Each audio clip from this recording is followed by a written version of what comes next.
Hello दोस्तों, स्वागत है आपका हमारे चैनल यूपी एग्जाम क्रिजर में। दोस्तों, आज के वीडियो में हम 27 अक्टूबर से संबंधित उत्तर प्रदेश के सभी एग्जाम्स के लिए मोस्ट इंपॉर्टेंट करंट अफेयर के क्वेश्चंस को डिस्कस करेंगे और हर एक क्वेश्चन से रिलेटेड आपको फैक्ट भी बताएंगे। और वीडियो के अंत में हम आपसे एक क्वेश्चन भी पूछेंगे जिसका जवाब आपको कमेंट बॉक्स में देना है।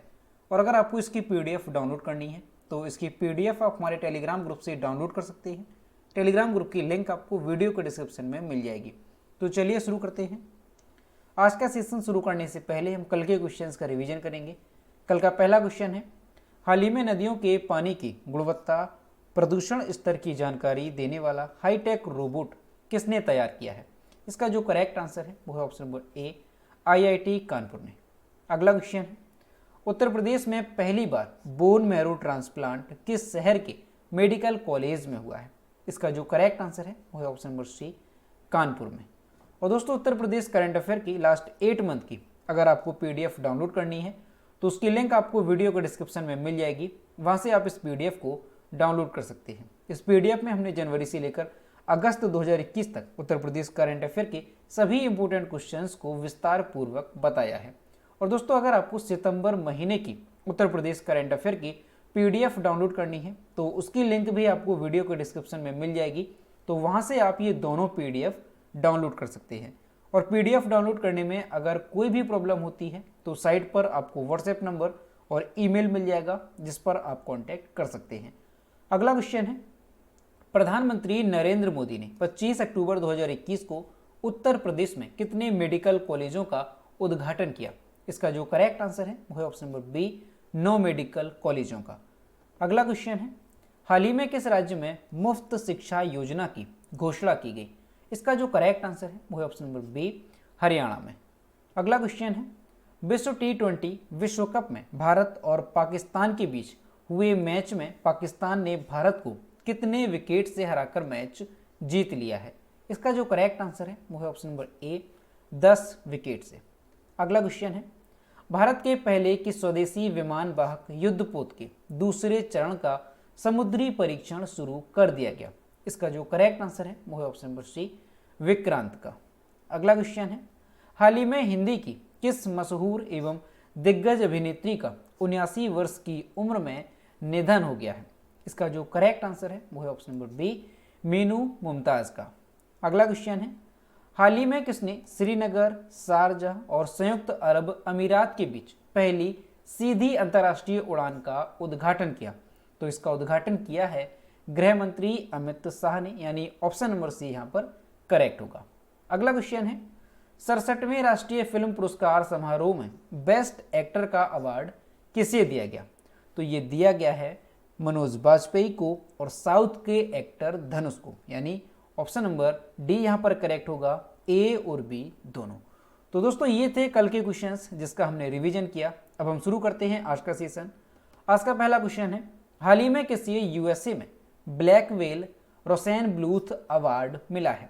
इसका जो करेक्ट आंसर है वो है option number A, professor Dyutika Vats को। प्रोफेसर द्युतिका वत्स को अमेरिका की junior international society for Bayesian analysis की ओर से Blackwell Rosenbluth award से नवाजा गया है। उन्होंने सांख्यिकी, कंप्यूटेशन और मैथमेटिकल मॉडलिंग में आने वाली मार्जिनल एरर पर कार्य किया है। एशिया में यह उपलब्धि उन्हें ही मिली है। उनके अलावा USA के 2, इंग्लैंड के 2 और कनाडा के 1 विशेषज्ञ को यह उपलब्धि हासिल हो पाई है। प्रोफेसर द्युतिका वत्स ने IIT कानपुर के गणित और सांख्यिकी विभाग को 2019 में ज्वाइन किया है। तो दोस्तों, आपको ध्यान रखना है, जो प्रोफेसर द्युतिका वत्स हैं ये IIT कानपुर से संबंधित है। इन्होंने गणित और सांख्यिकी विभाग को कब ज्वाइन किया था? तो 2019 में इन्होंने इसे ज्वाइन किया था।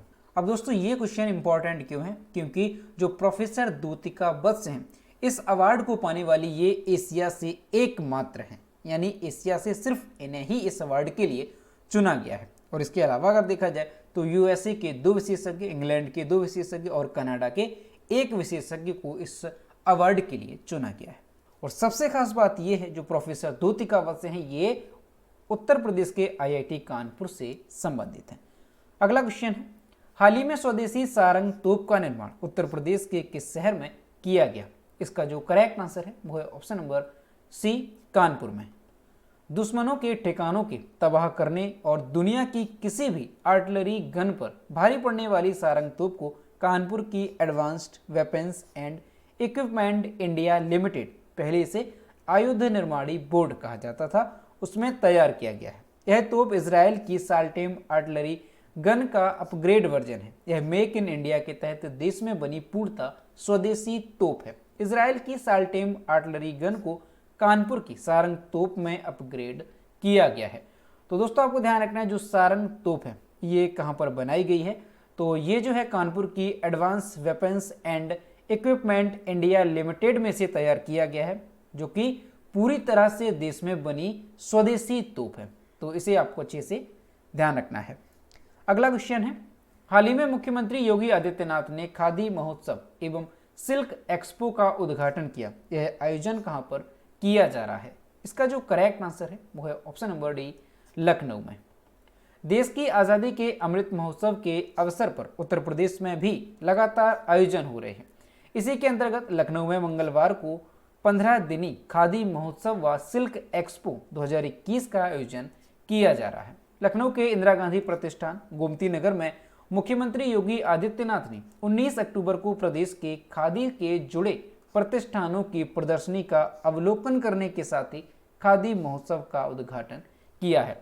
तो दोस्तों आपको ध्यान रखना है कि खादी महोत्सव का उद्घाटन जो उत्तर प्रदेश में वो कहाँ पर किया गया है, तो लखनऊ में इसका उद्घाटन किया गया है। और किसने किया है? तो मुख्यमंत्री योगी आदित्यनाथ ने इसका उद्घाटन किया है। और ये जो खादी महोत्सव है ये कितने दिन तक चलेगा? तो आपको ध्यान रखना है 15 दिनों तक ये चलेगा। और इसका उद्घाटन कब किया गया था, यानी इसे शुरू कब किया गया? तो ध्यान रखना है 19 अक्टूबर को। अगला क्वेश्चन है, हाल ही में नई दिल्ली में डिफेंस एक्सपो 2022 के लिए एम्बेसडर राउंड टेबल की अध्यक्षता किसने की? इसका जो करेक्ट आंसर है वो है option number B, Rajnath Singh ने। रक्षा मंत्री राजनाथ सिंह ने 25 अक्टूबर 2021 को नई दिल्ली में डिफेंस एक्सपो 2022 के लिए एम्बेसडर राउंड टेबल की अध्यक्षता की है। राउंड टेबल का उद्देश्य विदेशी मिशनों के राजदूतों को डिफेंस एक्सपो 2022 की योजना, व्यवस्था और अन्य विवरण के बारे में जानकारी देना है। डिफेंस एक्सपो का 12वां संस्करण 10 से 13 मार्च 2022 के बीच गुजरात के गांधीनगर में आयोजित किया जाएगा। तो दोस्तों आपको ध्यान रखना है कि जो रक्षा मंत्री राजनाथ सिंह हैं उन्होंने 25 अक्टूबर 2021 को नई दिल्ली में डिफेंस एक्सपो 2022 के लिए एम्बेसडर राउंड टेबल की अध्यक्षता की है। और जो डिफेंस एक्सपो का 12वां संस्करण है जो 10 से 13 मार्च के बीच में आयोजित किया जाएगा 2022 में, वो कहाँ पर किया जाएगा? तो वो भी आपको ध्यान रखना है, गुजरात के गांधीनगर में इसे आयोजित किया जाएगा। अगला क्वेश्चन है, हाल ही में किस देश की सेना ने देश के प्रधानमंत्री एवं अंतरिम सरकार के मंत्रियों को गिरफ्तार कर सरकार को भंग कर आपातकाल लगा दिया है? इसका जो करेक्ट आंसर है वो है ऑप्शन नंबर ए, सूडान ने। सेना ने सूडान में देश के प्रधानमंत्री और अंतरिम सरकार के कई मंत्रियों समेत कई सदस्यों को गिरफ्तार कर लिया है। सूडान में सैन्य तख्तापलट हो गया है। सेना ने सूडान के अंतरिम प्रधानमंत्री को हिरासत में ले लिया है। इसके साथ ही कई अन्य शीर्ष लोगों को भी हिरासत में लिया गया है। वहीं देश के मुख्य लोकतंत्र समर्थक समूह सूडानीज प्रोफेशनल्स एसोसिएशन ने सैन्य तख्तापलट का मुकाबला करने के लिए लोगों से सड़कों पर उतरने का आह्वान किया है। अब दोस्तों यहाँ पर आपको अच्छे से समझना है, जो कंट्री है सूडान, तो वहाँ पर जो है काफ़ी ज़्यादा माहौल इस टाइम पर ख़राब है। अब वहाँ पर ये माहौल ख़राब क्यों है? तो इसलिए है क्योंकि वहाँ पर जो है जो सेना है उसने तख्ता पलट किया है, यानी जो वहाँ के प्रधानमंत्री थे उन्हें गिरफ्तार कर लिया गया है। और इसी वजह से जो सूडान के आम नागरिक हैं वो जो है काफ़ी ज़्यादा गुस्से में हैं और इसको लेकर के वो काफ़ी ज़्यादा प्रदर्शन भी कर रहे हैं। वहाँ के लोग जो हैं वो सड़कों पर उतर आए हैं और ऐसे में कई नागरिकों की वहाँ पर जो है मौत भी हो चुकी है। अब दोस्तों यहाँ पर आपको ध्यान रखना है कि जो प्रधानमंत्री यहाँ पर गिरफ्तार किए गए हैं तो उनका नाम क्या था, यानी सूडान के जो प्रधानमंत्री थे जिन्हें गिरफ्तार किया गया है वो कौन थे? तो आपको ध्यान रखना है अब्दुल्ला हमदोक। क्या नाम था? तो ध्यान रखना है अब्दुल्ला हमदोक यहाँ के प्रधानमंत्री थे जिन्हें गिरफ्तार किया जा चुका है। अब दोस्तों ये जो सेना ने तख्ता पलट किया है तो इसका हेड कौन है? तो general Abdel Fattah Abdel Rahman al Burhan ये एक सूडानी राजनेता है और सूडानी सेना के जनरल हैं जो वर्तमान में कमांडर इनके रूप में सूडान राज्य के वास्तविक प्रमुख के रूप में सेवारत हैं। और वहां के प्रधानमंत्री को गिरफ्तार करने के बाद जो ये अब्दुल फतेह अल बुरहान हैं ये वहां के हेड हो गए हैं, यानी सूडान के ये हेड बन गए हैं। और सूडान से संबंधित आपको ध्यान रखना है कि सूडान की कैपिटल क्या है, तो इसकी कैपिटल है खार्तूम और इसकी करेंसी क्या है, तो सूडानीज पाउंड यहाँ की करेंसी है। अगला क्वेश्चन है, किस देश ने सिजियान 21 नामक एक नए उपग्रह का सफलतापूर्वक प्रक्षेपण किया है? इसका जो करेक्ट आंसर है वो है ऑप्शन नंबर सी, चीन ने।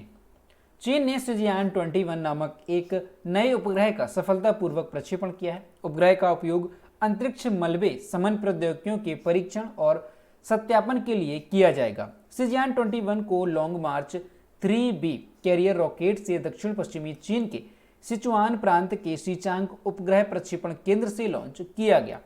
उपग्रह का उपयोग मुख्य रूप से अंतरिक्ष मलबे को कम करने वाली प्रौद्योगिकियों का परीक्षण और सत्यापन के लिए किया जाएगा। तो आपको ध्यान रखना है जो एक उपग्रह है सिजियान 21 ये किस देश का उपग्रह है, तो आपको ध्यान रखना है चीन का ये उपग्रह है। और ये जो उपग्रह लॉन्च किया गया है तो इसका उपयोग जो है किस लिए किया जाएगा, तो अंतरिक्ष मलबे समन प्रौद्योगिकियों के परीक्षण और सत्यापन के लिए इसका उपयोग किया जाएगा। अब इसे चीन ने लॉन्च किया है, तो चीन की कैपिटल क्या है, तो बीजिंग चीन की कैपिटल है। और चीन की करेंसी क्या है, तो रेनमिनबी चीन की करेंसी है। और चीन के प्रेसिडेंट हैं वो कौन है, तो शी जिनपिंग वर्तमान में चीन के प्रेसिडेंट हैं। अगला क्वेश्चन है, हाल ही में भारत और किस देश ने कोंकण शक्ति 2021 की शुरुआत की, जो कि पहली बार आयोजित एक त्रिसेवा संयुक्त अभ्यास है? इसका जो करेक्ट आंसर है वो है ऑप्शन नंबर सी, ब्रिटेन ने। हाल ही में भारत और ब्रिटेन ने कोंकण शक्ति 2021 की शुरुआत की, जो पहली बार आयोजित एक त्रिसेवा संयुक्त अभ्यास है। इसकी शुरुआत भारत के पश्चिमी तट से हुई। इससे पहले भारतीय सेना के गोरखा राइफल्स फ्रंटियर फोर्स को वेल्स यानी ब्रिटेन में आयोजित कैम्ब्रियन पेट्रोल अभ्यास में स्वर्ण पदक से सम्मानित किया गया था। इसका उद्देश्य एक विरोधी वातावरण में गठबंधन बलों द्वारा मानवीय सहायता और आपदा राहत कार्यों के संचालन में सैनिकों को प्रशिक्षण देना है।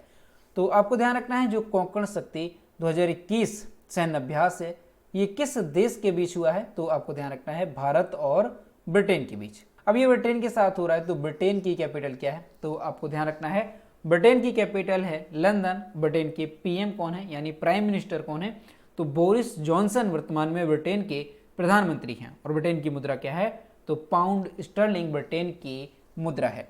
अगला क्वेश्चन है, हाल ही में निम्नलिखित में से किस मंत्रालय ने स्वतंत्रता संग्राम पर जरा याद करो कुर्बानी शीर्षक से एक पॉडकास्ट श्रृंखला शुरू की है? इसका जो करेक्ट आंसर है वो है ऑप्शन नंबर बी, संस्कृति मंत्रालय ने।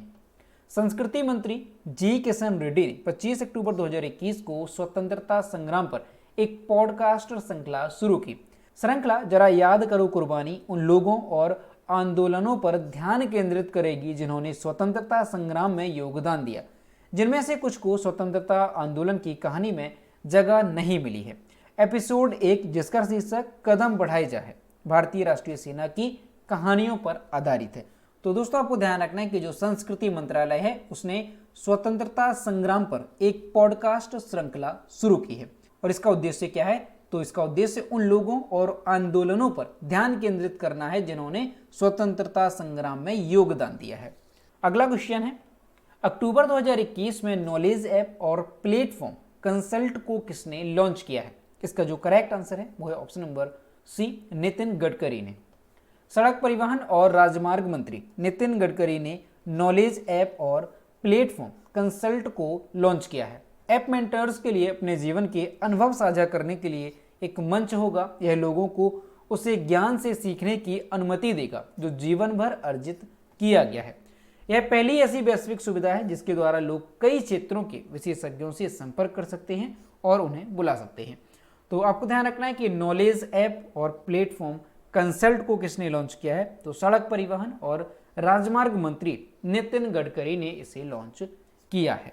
अगला क्वेश्चन है, अक्टूबर 2021 में निम्नलिखित में से किसे उज्बेकिस्तान के नए राष्ट्रपति के रूप में चुना गया है? इसका जो करेक्ट आंसर है वो है ऑप्शन नंबर ए, शौकत मिर्जियोयेव को। उज्बेकिस्तान के राष्ट्रपति शौकत मिर्जियोयेव 24 अक्टूबर 2021 को दूसरे 5 वर्ष के कार्यकाल के लिए फिर से चुने गए। मिर्जियोयेव 80.1% मतों के साथ विजयी हुए। उन्होंने लंबे समय तक राष्ट्रपति रहे इस्लाम करीमोव के निधन के बाद 2016 में पदभार ग्रहण किया था और इससे पहले जो है वो 2003 से लेकर के 2016 तक उज्बेकिस्तान के प्रधानमंत्री थे। तो आपको ध्यान रखना है कि उज्बेकिस्तान के नए राष्ट्रपति बने हैं, कौन बने हैं, तो फिर से जो है शौकत मिर्जियोयेव को जो है 5 साल के लिए राष्ट्रपति चुना गया है। अब दोस्तों उज्बेकिस्तान की अगर बात की जाए तो उज्बेकिस्तान की राजधानी क्या है, तो आपको ध्यान रखना है ताशकंद उज्बेकिस्तान की राजधानी है। और उज्बेकिस्तान की मुद्रा क्या है, तो उज्बेक सोम उज्बेकिस्तान की मुद्रा है। और उज्बेकिस्तान के प्रधानमंत्री कौन है, तो अब्दुल्ला अरीपोव उज्बेकिस्तान के प्रधानमंत्री हैं। और राष्ट्रपति कौन बन गए हैं, तो शौकत मिर्जियोयेव ये राष्ट्रपति बन गए हैं उज्बेकिस्तान के। तो दोस्तों ये थे 27 अक्टूबर से संबंधित उत्तर प्रदेश के सभी एग्जाम्स के लिए मोस्ट इंपॉर्टेंट करंट अफेयर के क्वेश्चन जो कि हमने डिस्कस किए। अब हम देखते हैं कल के वीडियो का क्वेश्चन जो हमने आपसे पूछा था। तो यह है कल के वीडियो का क्वेश्चन जो हमने आपसे पूछा था। 25 अक्टूबर को 51वां दादा साहेब फाल्के अवार्ड किसे दिया जाएगा। इसका जो करेक्ट आंसर था वो ऑप्शन नंबर बी था और लगभग सभी स्टूडेंट्स ने इसके सही जवाब किए। और मैं आपसे हर रोज कहता हूं कि जो भी क्वेश्चन आपसे पूछा जाए तो सभी लोग उसका आंसर जरूर किया करो। तो यह है आज का क्वेश्चन। 67वें राष्ट्रीय फिल्म पुरस्कार समारोह में किसे सर्वश्रेष्ठ अभिनेत्री चुना गया। ऑप्शन नंबर ए है आलिया भट्ट, बी है कंगना रनौत, सी है सोनाक्षी सिन्हा और डी है दीपिका पादुकोण। तो इसका जो भी करेक्ट आंसर है वो आपको कमेंट बॉक्स में बताना है। तो दोस्तों अगर आपको आज का वीडियो पसंद आया हो तो वीडियो को लाइक करें, ज़्यादा से ज़्यादा शेयर करें और अगर अभी तक चैनल पर नए हैं तो चैनल को सब्सक्राइब करना ना भूलें। साथ ही बेल आइकन को भी प्रेस करें ताकि टाइम टू टाइम नोटिफिकेशन आप तक पहुंचता रहे। तो मिलते हैं नेक्स्ट वीडियो में। Thank you.